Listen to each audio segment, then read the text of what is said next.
Okay, so today I'm going to do a little bit of an unusual talk, which I guess is kind of usual for me, so maybe it's not so unusual. I'm going to focus on the third principle of unity, which is the law of mind action. And my personal favorite explanation of the law of mind action goes like this: human beings create their experiences by the activity of their thinking. Everything in the manifest realm has its beginning in thought.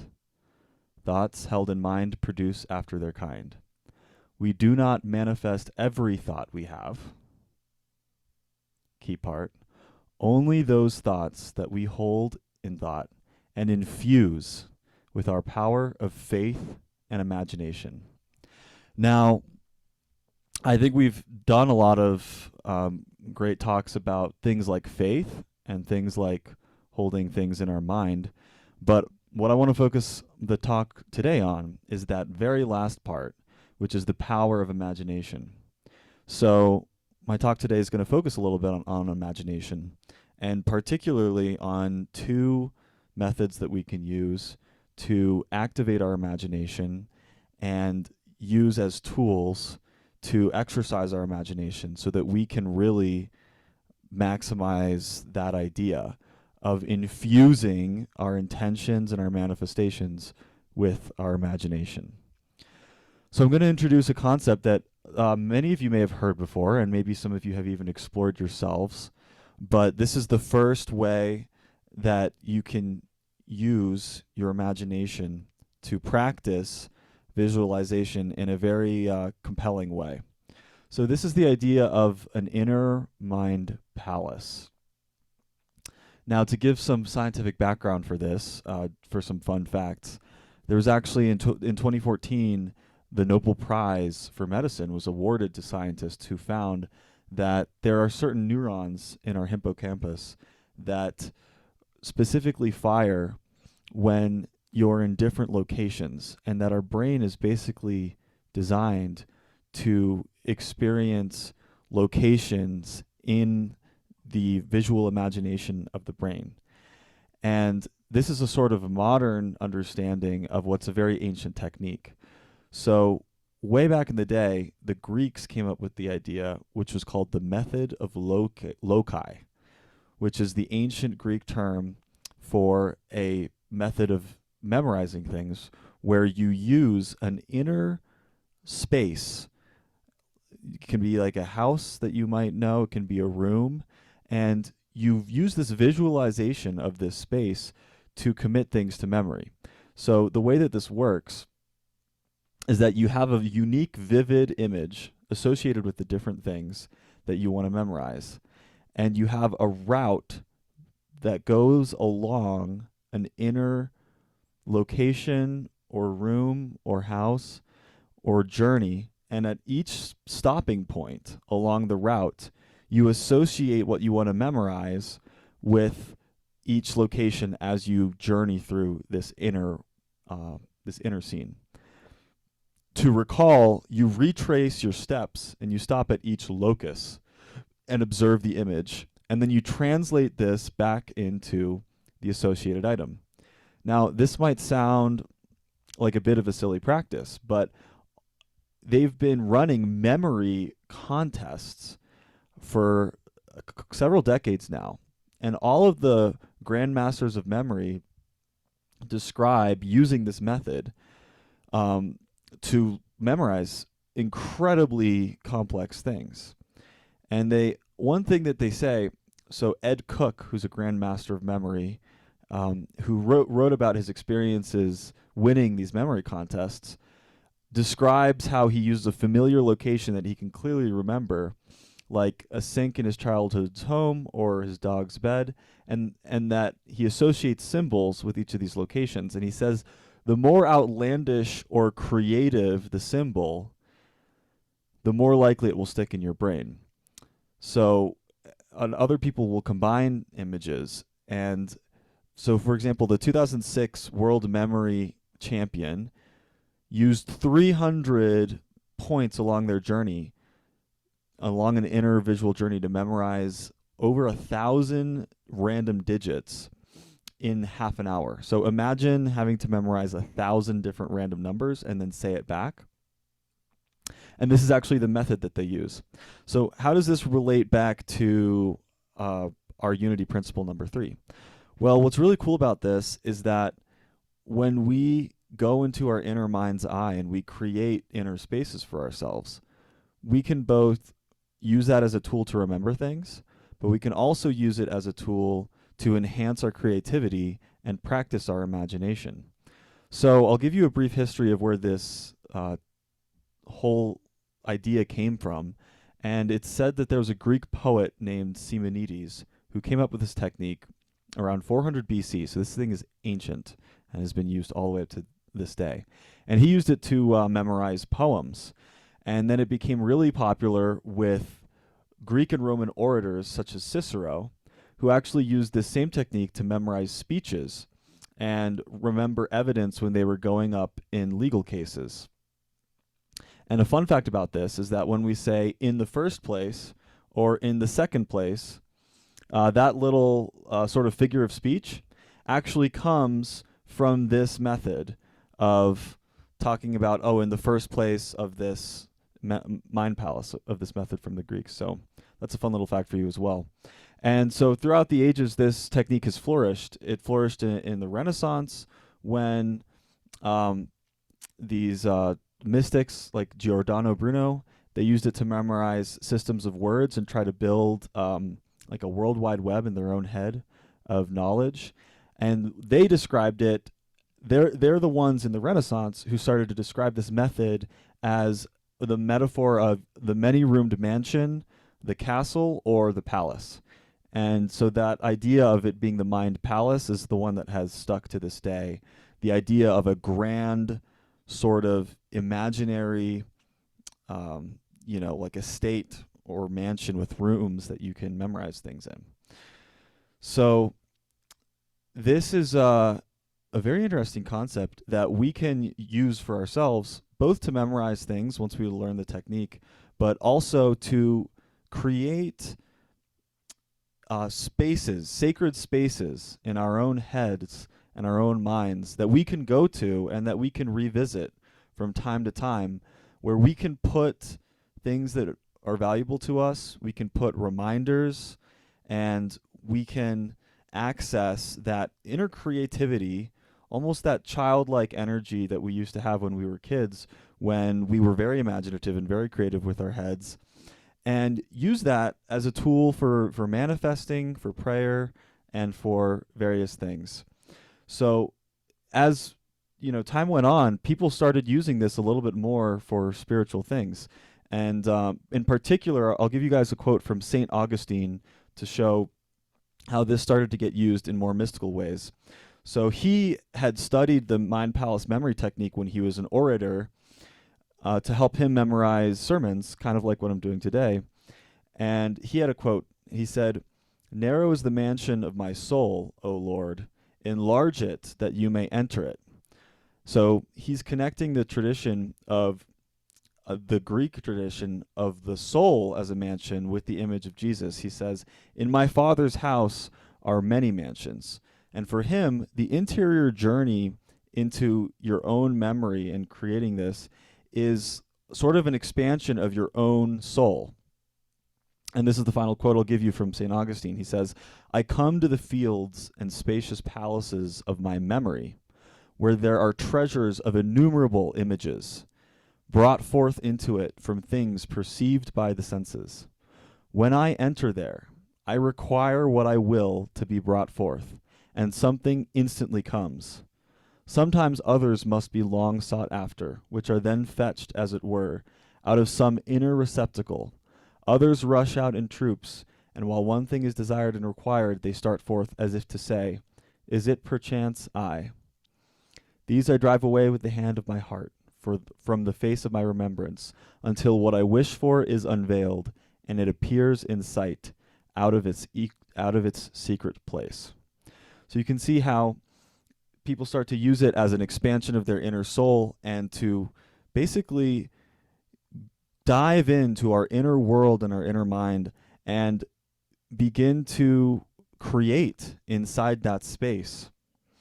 The Jewish mystics began to use the metaphor of a journey through mansions as well as a form of visualization. And there's a whole body of mystical literature from the Jewish about 1st century AD called the Hekhalot, which means mansions.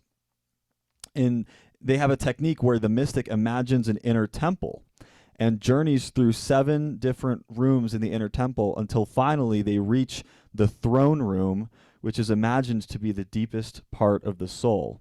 And this method has passed down through Jewish mystics all the way to this day. I'll give you guys one more example from Christian mysticism, where they talk about Saint Teresa's interior castle, and in a similar method as what the Jewish mystics did, they move through 7 different grander temples, which get grander and grander over time, before finally meeting the Lord in the final temple and reuniting him with him.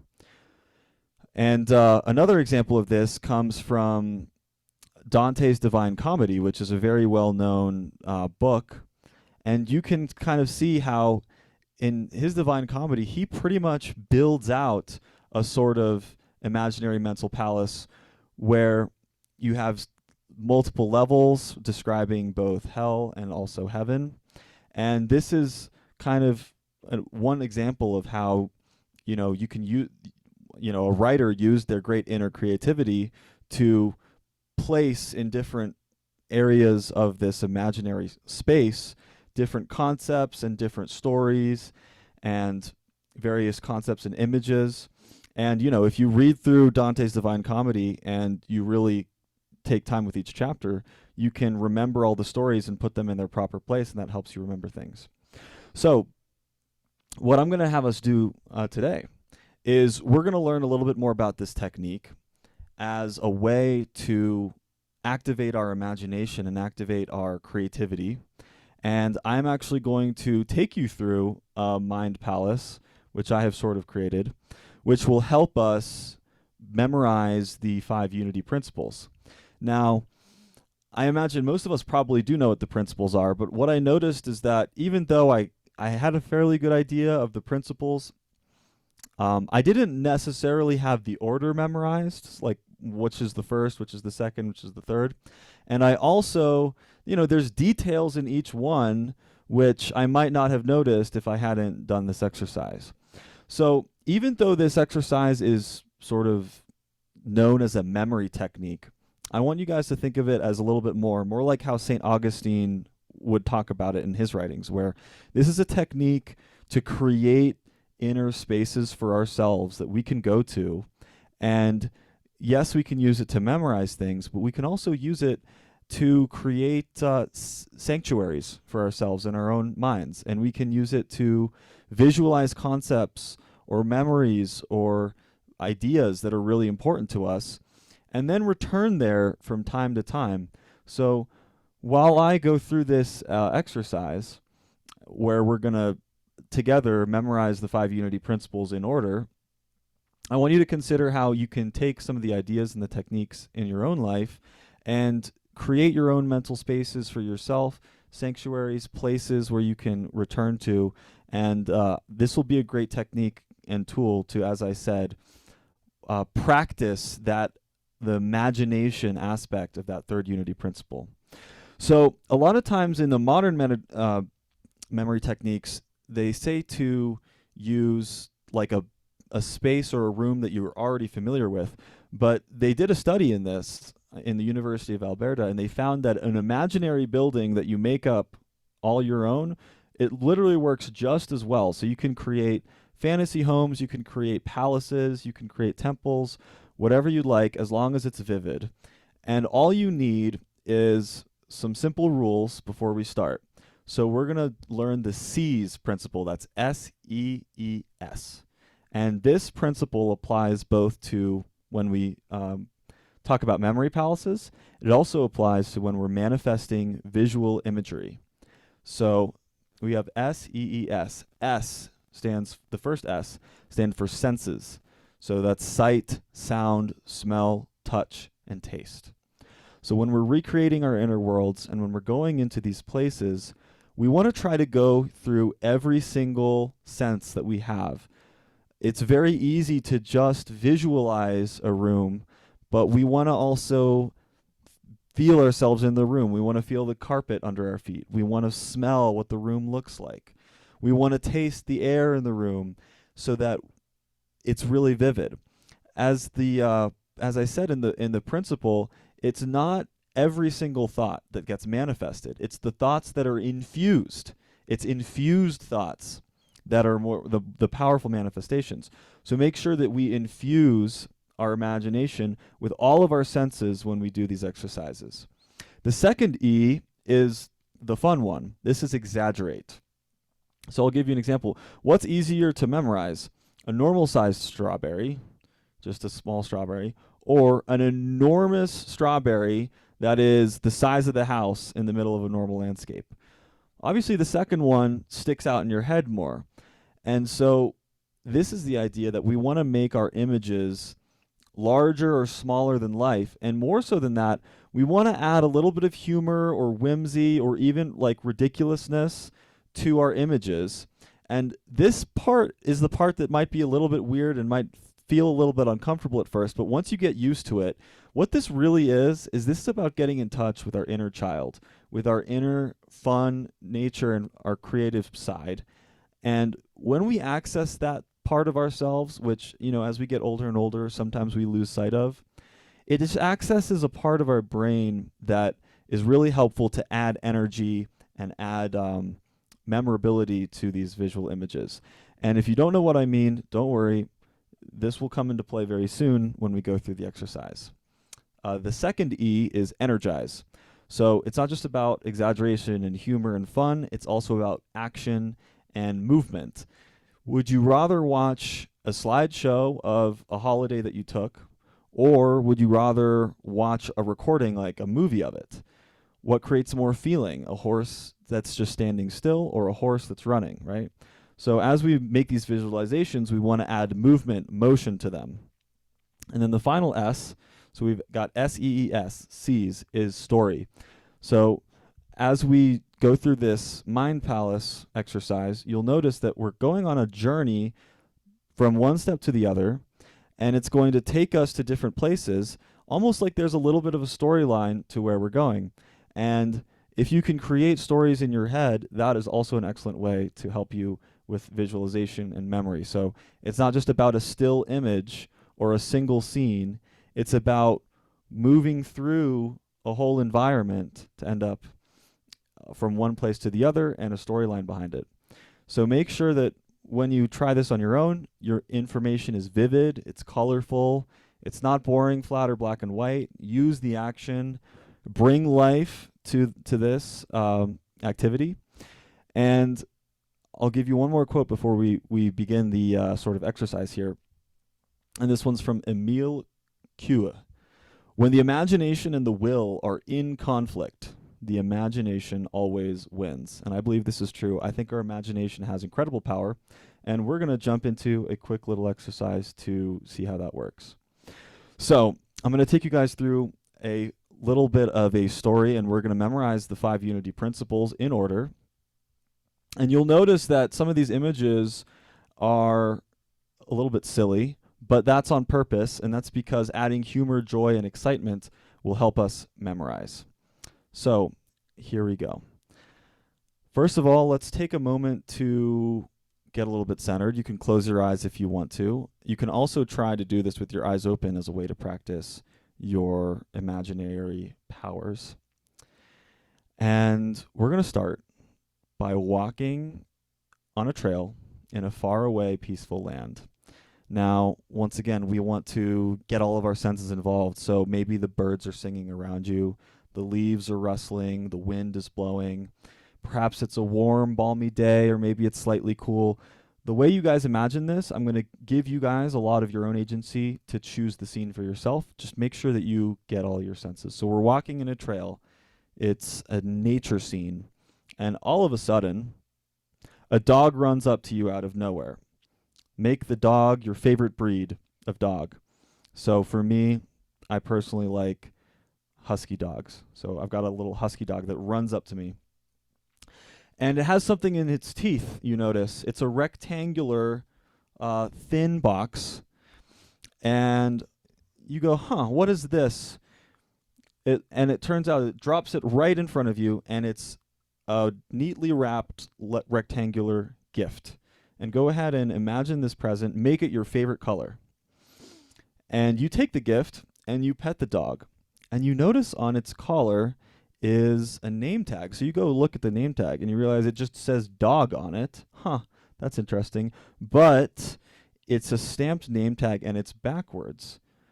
Oh, interesting. It doesn't really read like dog. It actually reads God with reversed letters. And you muse to yourself, this dog is also God, just like I am. You take the present in your hand and you begin to unwrap it. And suddenly, a great bright power takes hold of you and you teleport forward. So, what is this first unity principle? There's only one presence and one power active as the universe and as my life, and that is God the good. So notice that in this exercise, we didn't imagine God itself, and we didn't think of the presence of power. We connected different things, right? So now we've got this fun little story of walking through the woods, and a dog runs up to you, gives you a present, and the present is so powerful that when you open it, you immediately get whisked away to a new place. And that's our first unity principle. So you get teleported, and you find yourself in a beautiful scene in front of a church or a temple. So here's where I want you to come up with your own visualization of a place that is like a sanctuary to you. Make the surroundings beautiful. For me, I like to imagine it in like a sort of Scandinavian fjord-ish environment, but maybe you prefer pine trees. Maybe you like it to be in a forest. Maybe you want it to be in rolling hills.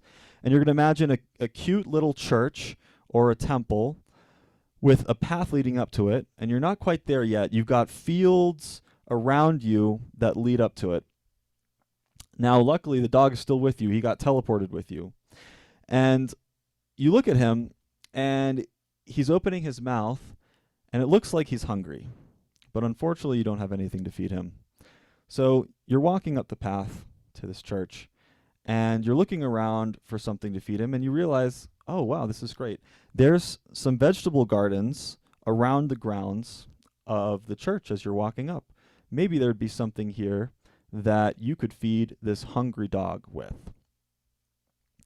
And as you're looking around, all of a sudden you see that there is a gardener in these grounds. And here's where I would like you to imagine your own personal image of Jesus as a gardener. He's got a hoe with him, or he's picking weeds. Now, for me, I really like the Jesus Christ Superstar movie. So my Jesus is a bit of a hippie with sunglasses, and he's got on a nice little button shirt and flowy sort of look to him. Maybe your Jesus is not even a man. Maybe it's more of a Palestinian-looking guy. Maybe it's more of the classic image of Jesus. But whatever it is, imagine you're walking up the path and you see our good friend Jesus, and he's gardening in front of the church. And the dog runs up to him, and he's hungry. And what does Jesus do? He pulls out of the ground a yam, a big yam to feed the dog.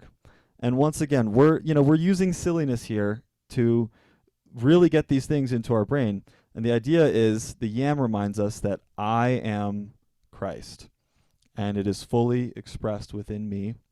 And as you feed the yam to the dog, you're reminded that Christ is within everyone. So that's our second unity principle. The God essence called Christ is fully expressed in me, and it is within all of us. So now the dog has been fed, but dogs don't need just food, they also need water, right?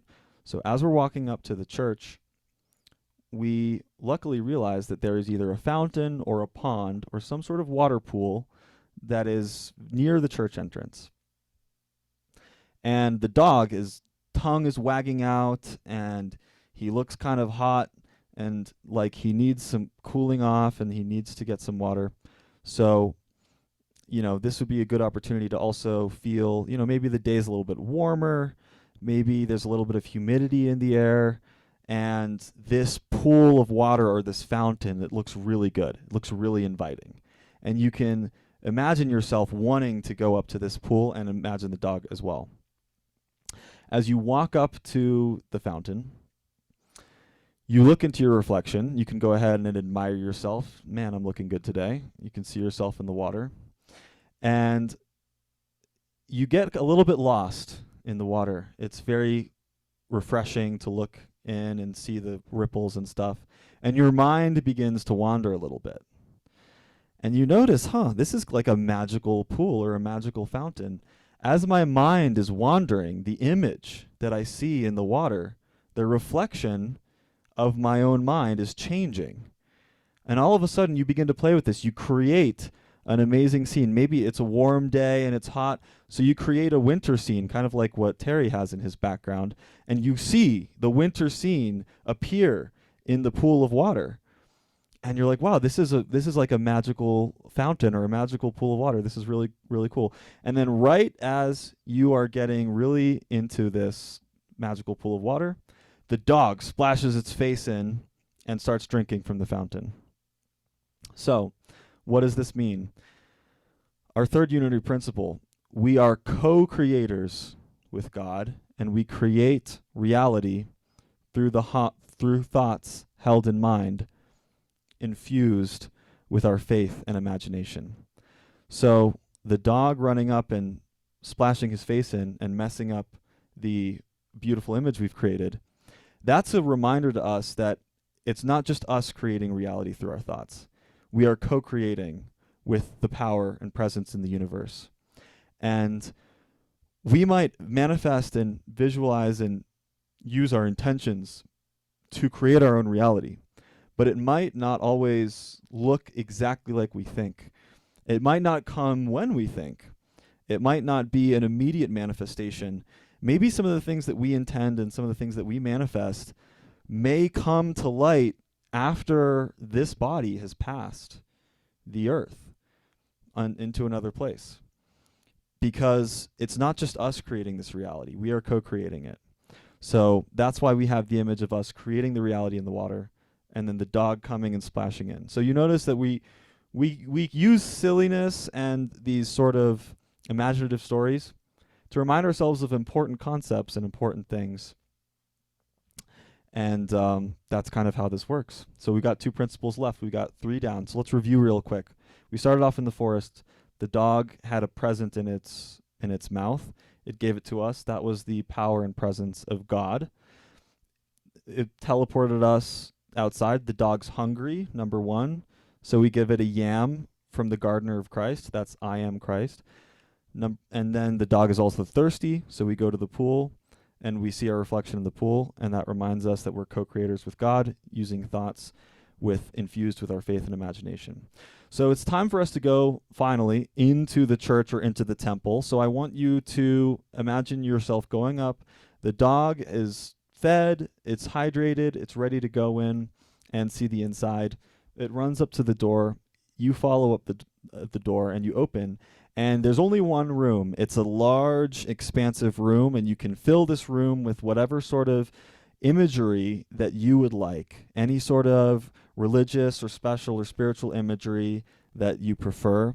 I like stained glass. So I've got a lovely, big, expansive room with light, beams of light shooting through the stained glass, and different colors, rays shooting through, and like a kaleidoscope of color that greets me as I go through these doors. And there's only 2 things to memorize here in this room. In the middle, on the altar, and you can make the altar however you like, there is a massive book and a stick of incense next to it. And you think, a book and incense, this is interesting. All of a sudden, the dog runs up, and he gets up on his hindquarters, and since this dog is God, this is a powerful dog, this dog is apparently literate, and this dog can write. And you notice the dog takes the stick of incense and begins writing in the book. And you're like, huh, is this incense or is this a pen? So you run up to see what the dog is doing, and it turns out that the dog is writing a prayer in the book. But the dog leaves the prayer unfinished. He leaves it to you to finish the prayer, and he hands you the stick of incense. You begin writing. You notice that in the bottom of the stick of incense, as you're touching it to the page, it creates golden ink, magical ink along the page. And you finish the prayer that the dog began to write. And this is, of course, our reminder that through prayer we align our heart mind with God. So the idea of the dog starting the prayer and then you finishing it is that this is, kind of like our previous concept. With prayer, we are aligning ourselves with God, with our inner spirit, with the greater power outside of ourselves. And this is also an act of co-creation. So as you're writing this prayer, all of a sudden the incense begins to burn. The end of it begins to burn.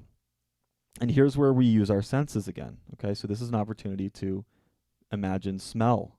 And I want you to imagine whatever smell is really relaxing to you coming as light smoke from the end of this incense, and it's starting to fill the room, and it's going into your nostrils, it's entering your nostrils, and this is a wonderful, relaxing scent. I have a particular incense, Naga Champa, that I like to light, and I am thinking of that scent right now. I'm imagining it flowing into my nostrils, and this is relaxing you. And as this smoke is filling the room, your eyelids are getting heavy, and you become incredibly relaxed, and you fall into a peaceful meditation.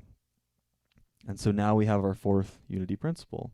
Through prayer and meditation, we align our heart-mind with God. So you're there, you're in this wonderful room, there's smoke, there's sunbeams coming through the window, you're completely relaxed. It's so nice. You're in this beautiful, serene Zen moment. And all of a sudden, you hear loud noises coming from outside. Oh no, it got interrupted. What is it? It's children. They're running out, and they're playing with each other, and they're shouting and cavorting and laughing, and you hear the sound of laughter, and you're like, huh, I should go check this out. It sounds fun. I want to go. Whatever's happening outside sounds really fun. It sounds like they're having a great time. And so the dog comes up to you. The dog's still right next to you. The dog was meditating too, of course, right? And it nudges you awake, and he starts running out the back door, and he leads you out the back of the church. And you go out, and you see the backyard of the church. And I want you to imagine some sort of pastor or a priest or a priestess. Maybe it's Terry right there leading the kids. And there's a group of orphans there, and they're playing around outside in the back of the church. Maybe they're creating. So maybe they're in a sand pit making sand castles.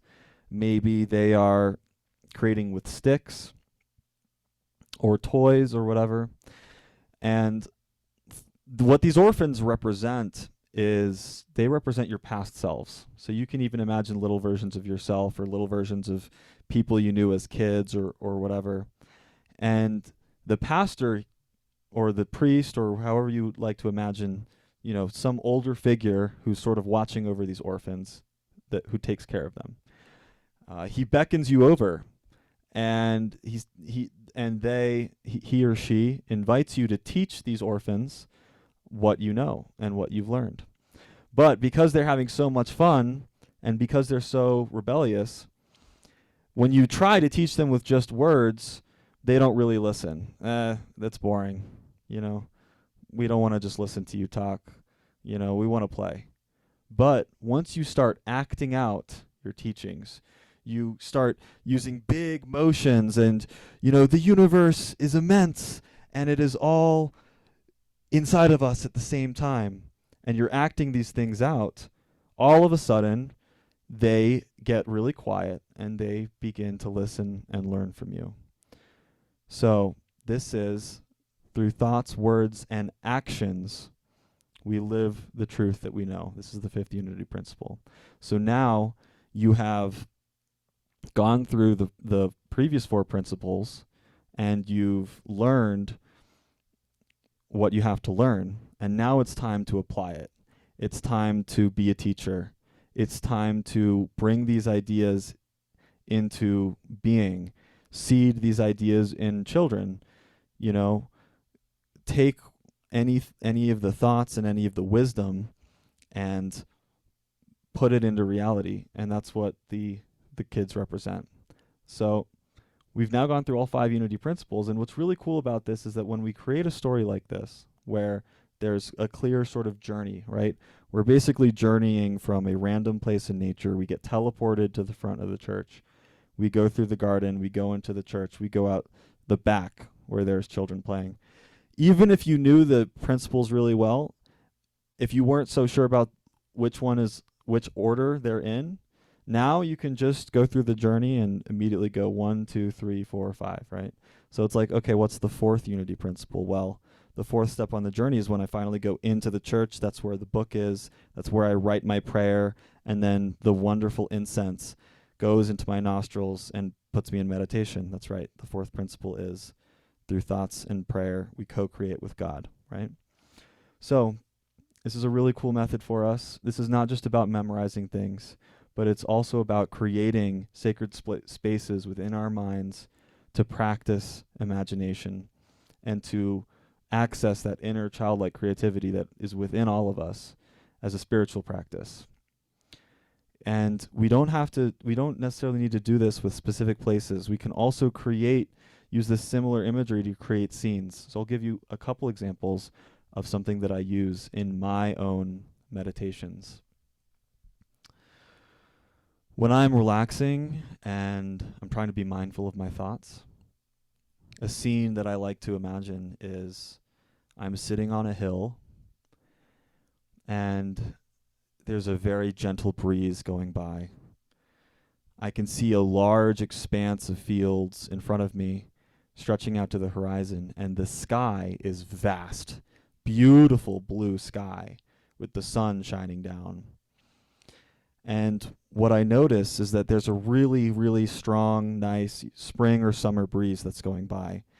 And the clouds are passing me by one. And as I'm looking up, I see shapes in the clouds. And what I use this scene to represent is mindfulness of our own thoughts. When we are being mindful, we don't want to resist our thoughts, but we don't want to identify too strongly with them either. We want to just watch them pass by, just like we are watching clouds in the sky float by. So that's another beautiful visual image that you can use your meditation, your imagination as a good reminder that when we're in places of stress and when we're in places of sorrow or confusion, we can just sit at that hill and just watch our thoughts float by gently. And another one that I like to use is walking barefoot through a lush garden. And around you are these beautiful flowers, tall sunflowers, smaller flowers. But there are also sort of weeds mixed in between. And what you're going to do is you're going to pull out the weeds from around the flowers, and you're going to put them into a little bag or a basket or something.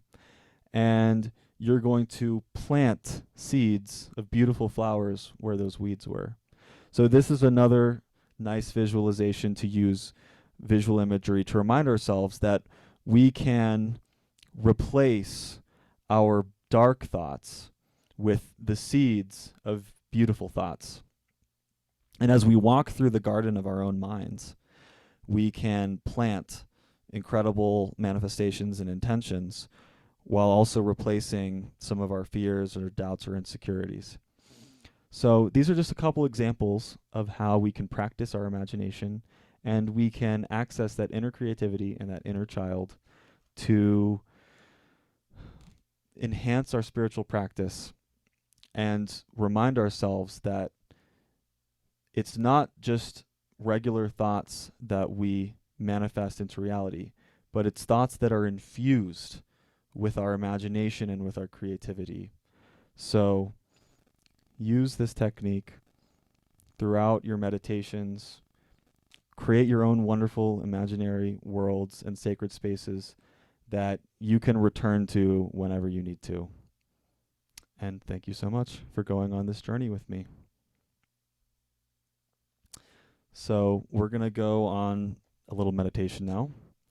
And this meditation will also involve some visual imagery as well. And we're going to, once again, we're going to use the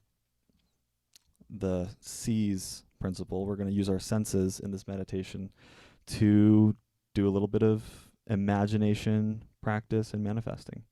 So I'm going to start with our meditation song first.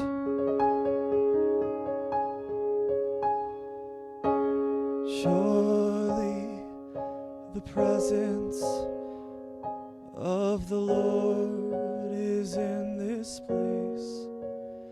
I can feel the mighty power and the grace.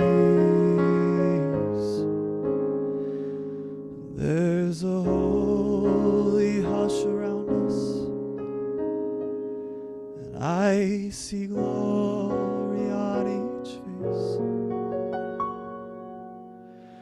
And surely the presence of the Lord is in this place.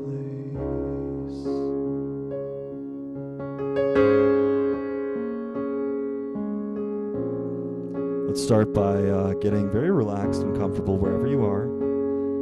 So feel your body in the chair or the bed. If you're my mother right now, she's very relaxed. And you're going to scan through your body to release any tension. Just breathe and relax. Nice deep breath in. And let it go. And here's where we can start to awaken our senses. So let's go through each one. What do you hear right now? Probably my voice, probably the piano. Do you hear anything else? Maybe some sounds in the room. Notice any tastes inside your mouth. Maybe your mouth is fresh from some coffee in there. Maybe it's feeling a little bit dry or moist. Let's go ahead and notice any smells. I'm noticing some nice woody cabin scents for me since I'm up in the mountains right now. And we can also notice objects in the room for our sight.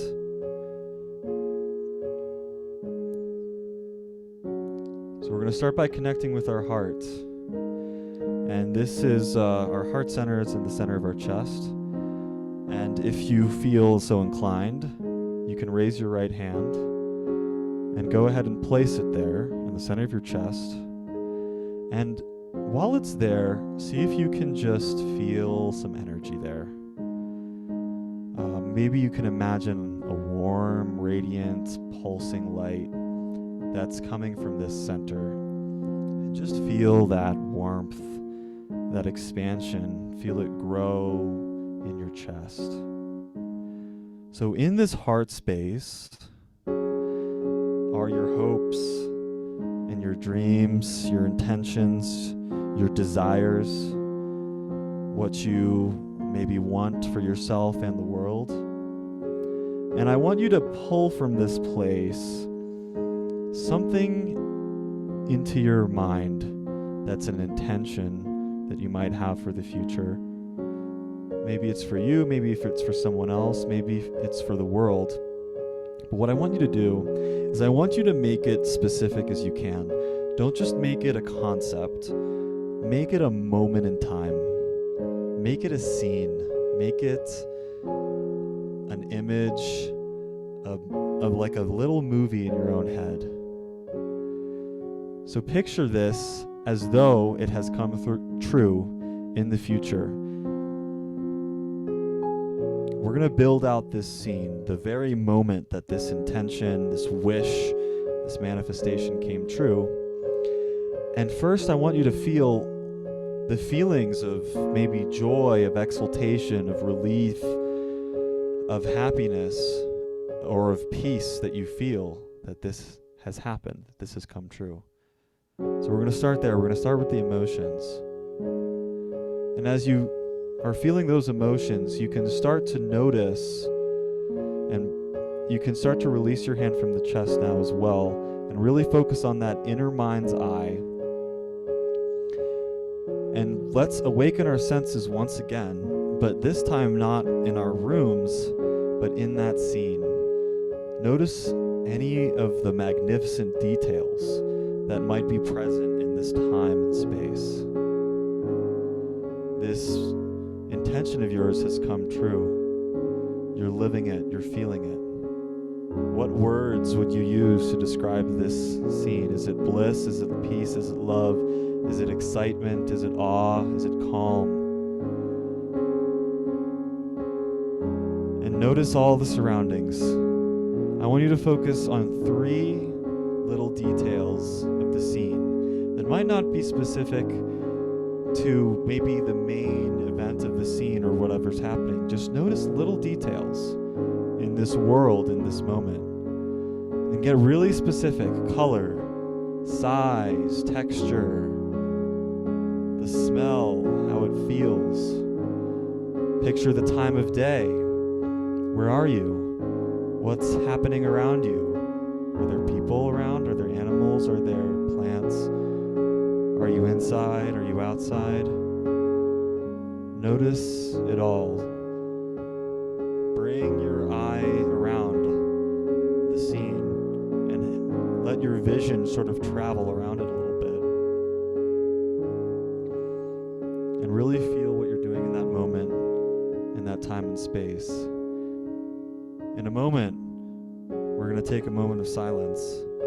And when we do that, I want you to just walk through this scene almost like you're a ghost or a spirit or something, and just do a little bit of a journey through this scene. And notice everything that you might notice while you're in this journey as we take some silent time to be right there.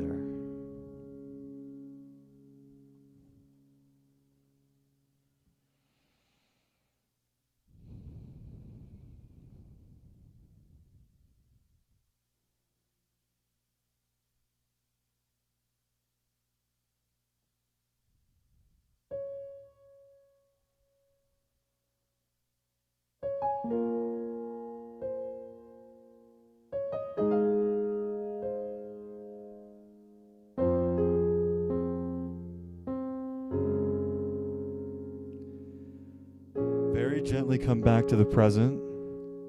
You can open your eyes and look in the room that you're in right now, but still hold that image, even as you open your eyes, in the back of your mind. And feel the picture and the details of that manifestation that's unfolding in front of you.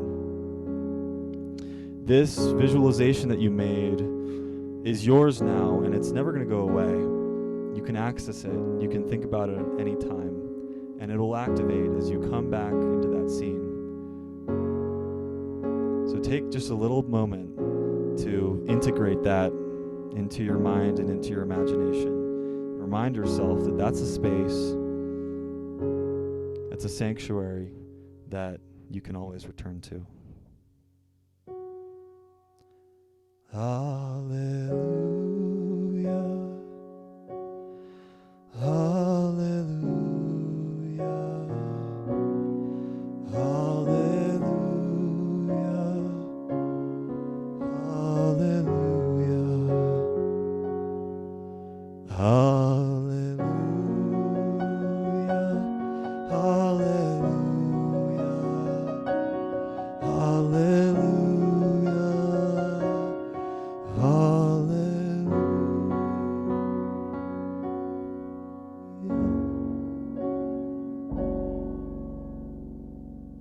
Thank you very much.